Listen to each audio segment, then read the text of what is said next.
पाऊल पुढे। परंडा तालुक्यातील भोत्रा ते परंडा रस्त्याची प्रचंड दुरावस्था झाली आहे। या रस्त्यावरून जाताना वाहन चालकांना तारेवरची कसरत करावी लागत आहे। हा रस्ता प्रधानमंत्री ग्राम सडक योजनेमधून 15 ते 20 वर्षापूर्वी करण्यात आला होता, परंतु आता सध्याच्या या रस्त्याची प्रचंड दुरावस्था झाली असून रस्त्यावर मोठमोठे खड्डे पडल्यामुळे अपघातांचे प्रमाण दिवसेंदिवस वाढत आहे। तसेच रस्त्यावर पाईपलाईन खड्डे मोठे होत गेले आहेत। तसेच परंडा लगत रस्त्यावर गेल्या 15-20 दिवसांमध्ये रोड फोडण्यात आला आहे। त्या ठिकाणी मोठा खड्डा पडला आहे।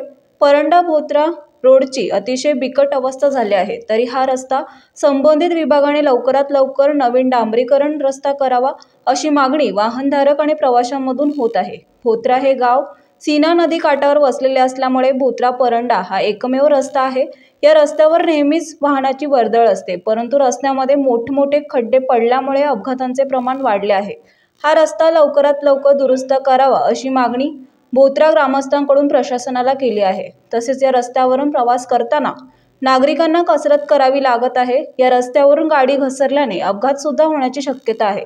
तरी संबंधित यंत्रणेने या रस्त्याची तातडीने दुरुस्ती करण्याची गरज आहे, अन्यथा भोत्रा गावातील नागरिकांचा पावसाळ्यातील प्रवास हा धोकादायक होऊ शकतो। भोत्रा ते परंडा रोडवर भोत्रा गावालगत एक सटवाईचा ओढा आहे। या ओढ्यावर अतिशय छोटा पूल आहे। या पुलावरून पावसाळ्यात पाणी वाहते, म्हणून या ठिकाणी पूल बांधण्याची अतिशय गरज आहे।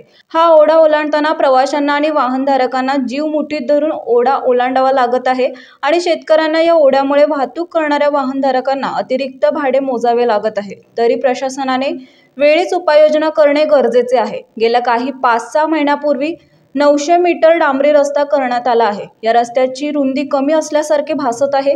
नवीन केलेल्या रस्त्याच्या 20-25 फुटावर मोठा खड्डा पडला आहे। तसेच प्रशासनाने भोत्रा परंडा रोडची पाहणी करावी अशी विनंती भोत्रा ग्रामस्थांच्या वतीने करण्यात येत आहे। मुख्य संपादक धनंजय गोफणे।